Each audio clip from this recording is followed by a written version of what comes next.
Era uma manhã úmida de 1922 em Santos do Monte, interior de São Paulo, quando Isabel Mendes da Silva, de 24 anos, ficou parada na sacristia da igreja matriz vestida com um vestido de noiva que sua mãe costurara durante 3 meses inteiros, cada ponto carregado de esperança e cada renda delicada testemunha do sonho de uma família modesta que apostara tudo naquele casamento. A igreja cheia de 200 convidados cheirava café torrado e flores brancas, os bancos enfeitados, os murmúrios crescendo do outro lado da porta de madeira maciça, enquanto o relógio já marcava 40 minutos de atraso, e Rodolfo Tavares, o noivo, filho do juiz da comarca, advogado promissor de 28 anos, simplesmente não aparecia. Isabel segurava o buquê de rosas colhidas naquela mesma manhã, as mãos tremendo, não de nervosismo comum, mas de um pressentimento ruim que crescia no peito como uma sombra. Dona Carmen, sua mãe, tentava sorrir ajustando o véu pela 10ª vez, enquanto seu Joaquim saía e voltava da rua com desculpas cada vez mais frágeis. O padre Augusto limpava o suor da testa envergonhado. Os convidados começavam a cochichar: que vergonha, coitada da moça, será que ele fugiu? E quando finalmente seu Joaquim retornou trazendo Dona Sebastiana, mãe de Rodolfo, e um envelope branco, Isabel soube antes mesmo de abrir a carta que tudo desmoronara. Rodolfo escrevera poucas linhas frias pedindo desculpas, dizendo que após reflexão concluíra que o casamento seria um erro, que suas diferenças sociais eram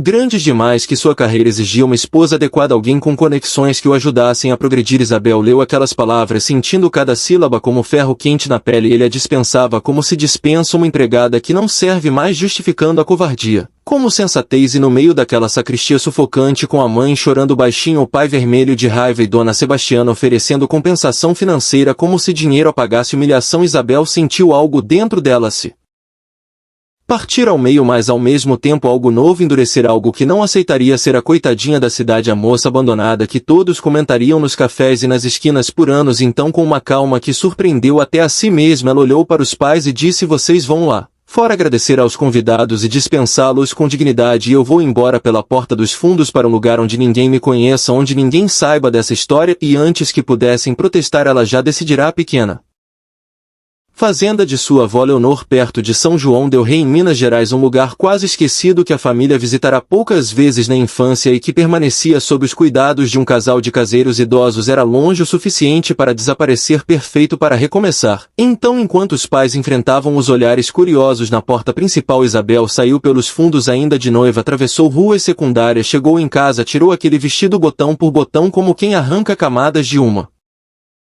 promessa quebrada, vestiu saia escura e blusa simples, fez uma mala pequena com o essencial: documentos, dinheiro costurado no forro da bolsa, o cordão de ouro da mãe, uma foto de família, deixou um bilhete curto na mesa da cozinha: estou bem, vou para a fazenda da vovó, escreverei quando chegar, amo vocês. E caminhou até a estação, comprou passagem para São João del Rei, esperou escondida atrás de caixotes, ouvindo fragmentos de conversas sobre o casamento que não aconteceu. Coitada da noiva, que vergonha!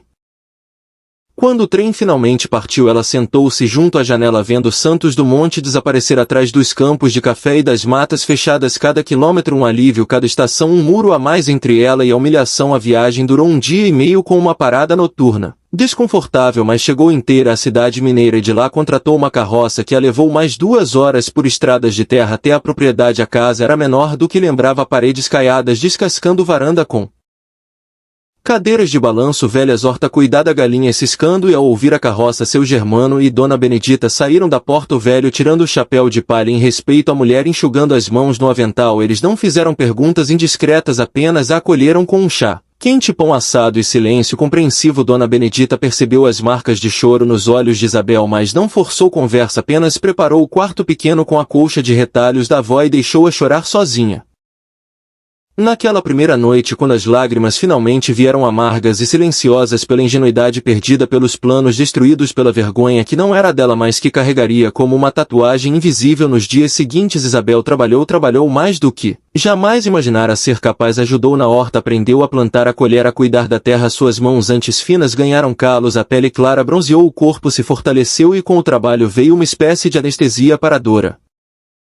Mente ocupada não tinha espaço para remoer a carta cruel nem os murmúrios da igreja. As cartas dos pais chegavam cheias de preocupação e amor, contando como a cidade ainda comentava o escândalo, como alguns comerciantes boicotavam o juiz Tavares em protesto silencioso, como Rodolfo se mantinha recluso e Isabel respondia garantindo que estava bem, omitindo as noites em que acordava com o coração disparado, revivendo a sacristia. 2 meses depois, numa tarde quente de março, ouviu cascos de cavalos se aproximando. Eram 3 cavaleiros, o da frente alto, postura quase militar, cabelos escuros com fios grisalhos, barba bem aparada, olhos castanhos, observadores, roupas de viagem empoeiradas, mas de boa qualidade. Ele desmontou e se apresentou como Miguel Albuquerque, proprietário da fazenda Santa Clara, a 5 léguas dali. Viera falar de negócios, interessado em comprar terras para expandir o café. Soubera pelo tabelião que a propriedade estava praticamente abandonada. Isabel sentiu irritação imediata. Respondeu com firmeza: esta terra não está à venda, é herança de minha avó e pretendo mantê-la. Miguel arqueou a sobrancelha, surpreso com a resposta direta, mas pediu desculpas se soar insensível e aceitou o café que ela ofereceu por educação. Sentaram-se na varanda nas cadeiras velhas e beberam em silêncio até que ele perguntou se ela vivia ali sozinha com os caseiros e ela respondeu: temporariamente cuidando da propriedade. Ele comentou que a agricultura era difícil sem capital, sem experiência, mas Isabel retrucou que aprenderia e que não queria café, queria começar pequeno, legumes, frutas, talvez porcos. Miguel assentiu, avaliando-a de forma diferente. Antes de partir disse: se precisar de conselhos sobre o campo, vizinhos devem se ajudar. 5 léguas ainda é vizinhança no interior. Semanas depois ele reapareceu na cidade enquanto Isabel comprava ferramentas na loja de ferragens e ofereceu ajuda para escolher o essencial. Foi paciente, explicou cada peça sem nunca ser condescendente. No caminho de volta sugeriu que ela conhecesse seu Alberto, especialista em porcos. Dias depois levou até lá de cavalo, a cavalgada tranquila, ele apontando morros, córregos, divisas, e na volta conversaram sobre perda. Ele contou da esposa que morrera de febre 3 dias após o parto, o bebê vivendo apenas 6 dias, e da culpa que ainda carregava por não ter conseguido segurá-lo. Isabel ouviu sentindo o mesmo peso que reconhecia no próprio peito e pela primeira vez falou um pouco da humilhação que a trouxera até ali, sem detalhes, apenas o essencial. Abandonada no altar, fugi para não ser a coitada da cidade. Miguel não se mostrou chocado, apenas disse: que tipo de homem faz isso, com raiva genuína na voz, e completou que o covarde perderá algo valioso por pura estupidez. A partir daí as visitas dele se tornaram regulares, sempre com um pretexto: mudas de hortaliças, recados de seu Alberto, convite para uma feira na cidade. Isabel aceitava porque gostava da companhia dele, inteligente, respeitoso, nunca invasivo, nunca a tratando como vítima, mas como igual, alguém com quem valia a pena conversar. E aos poucos descobriu que apreciava a presença silenciosa dele na varanda, o jeito como ouvia suas ideias sobre a horta, os porcos, os planos modestos de fazer a terra produzir o suficiente para viver sem depender de ninguém. Meses se passaram, a propriedade começou a dar sinais de vida: hortas mais verdes, chiqueiro construído, leitões engordando, vendas pequenas mais constantes no mercado local. E Isabel mudou não só por fora, com mãos calejadas e pele bronzeada, mas por dentro a raiva dando lugar a uma paz conquistada a custo de suor e tempo. Numa tarde de outono, Miguel chegou diferente, nervoso, inquieto. Sentou-se na varanda, respirou fundo e disse: Isabel, nos últimos meses você se tornou importante para mim, mais do que imaginei que alguém pudesse ser. De novo, não falo de paixão cega nem de contos de fadas, falo de parceria de 2 pessoas que conhecem dor e que talvez possam caminhar juntas reconstruindo o que sobrou. Isabel sentiu o coração acelerar, medo e esperança misturados. Confessou também sentir paz na companhia dele, mas pediu tempo para ter certeza de que não aceitaria por solidão ou conveniência, e Miguel concordou sem pressionar. Disse que esperaria o tempo que fosse preciso. Já esperara 2 anos para sentir algo novamente. Podia esperar mais um pouco. Então vieram meses de espera respeitosa, visitas que continuavam amigáveis, sem cobrança, conversas profundas sobre a vida, sobre o que cada um queria do futuro, sobre como o passado não precisava ditar o futuro. Até que numa manhã fria de julho, Isabel acordou com clareza absoluta, cavalgou até a fazenda Santa Clara, encontrou Miguel em seu escritório e disse: vim porque cheguei à conclusão de que tenho medo, sim, mas deixar o medo decidir minha vida seria dar a Rodolfo uma vitória que ele não merece. Estou aceitando sua proposta não por desespero, mas porque quando penso no futuro, a imagem mais feliz é aquela em que você está presente como parceiro, como Amigo como alguém que escolhe ficar, Miguel ajoelhou-se, tomou suas mãos, prometeu respeito, igualdade e compromisso diário, e eles se abraçaram, sentindo que algo se encaixava não como peça de quebra-cabeça perdida, mas como duas pessoas inteiras decidindo caminhar lado a lado. Casaram-se discretamente na igreja pequena de São João del Rei com os pais dela, seu Germano e Dona Benedita, alguns amigos próximos e trabalhadores de confiança, sem pompa, sem vestido branco, apenas um vestido azul claro, votos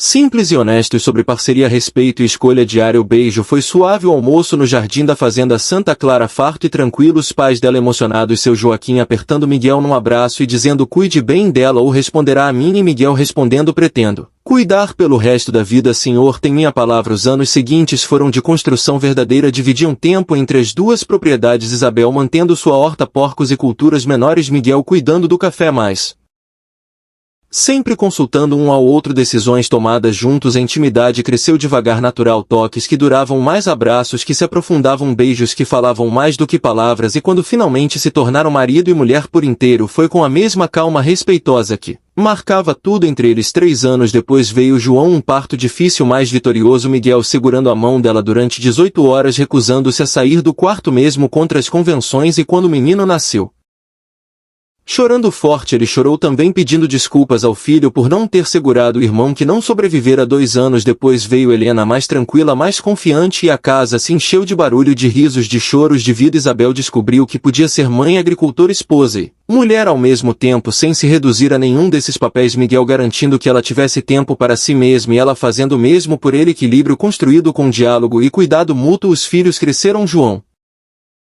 quieto, observador, apaixonado pelo café, Helena aventureira, curiosa, apaixonada pelas plantas e pelos animais. A fazenda prosperou, métodos inovadores, tratamento justo dos trabalhadores, respeito na região. Isabel começou a ensinar outras mulheres a trabalharem a terra, compartilhando conhecimento sem cobrar nada. Décadas se passaram, cabelos grisalhos, rugas profundas, corpos mais lentos, mas o respeito e o carinho entre eles só aumentaram, tornaram-se aquele casal que se entende com um olhar, que trabalha junto em silêncio, confortável, que não precisa de muitas palavras para se amar. Quando Miguel começou a sentir o coração falhar, Isabel cuidou dele com a mesma dedicação feroz de sempre, garantindo remédios, repouso, carinho, até a manhã em que ele simplesmente não acordou. Ela deitou-se ao lado dele mais uma vez, segurou a mão fria, sussurrou obrigada por me encontrar quando eu estava perdida, por me amar do jeito que eu precisava, e descansou a cabeça no ombro dele por alguns minutos antes de chamar os filhos. O funeral reuniu a região inteira. Isabel recebeu condolências com dignidade, plantou rosas ao redor do túmulo dele sob a árvore grande onde gostava de sentar e disse até nos encontrarmos de novo cuidarei de tudo que construímos juntos. E cuidou, viveu mais 12 anos, viu bisnetos nasceram, continuou sendo a matriarca respeitada até os 83 anos, quando um derrame a levou em 3 dias, cercada pelos filhos, netos e bisnetos. No último suspiro abriu os olhos, olhou para João e Helena e sussurrou: não chorem, vivi plenamente, amei profundamente, fui amada verdadeiramente, é tudo que alguém pode pedir. E partiu em paz, enterrada ao lado de Miguel sob a mesma árvore, as rosas que plantara décadas antes, ainda florescendo geração após geração. E a história dela passou de boca em boca na família como lenda de superação, de resiliência, de amor construído não sobre paixão cega, mas sobre respeito, compromisso e escolha diária. Uma história que ensina que os piores dias podem ser portas disfarçadas para vidas mais autênticas, mais fortes, mais verdadeiras, e que nunca é tarde para recomeçar, para confiar novamente, para transformar dor em sabedoria e solidão em parceria duradoura. E assim a noiva abandonada que fugiu para o campo tornou-se a prova viva de que, às vezes, o fim de um caminho é apenas o começo de outro muito mais bonito do que qualquer um poderia imaginar.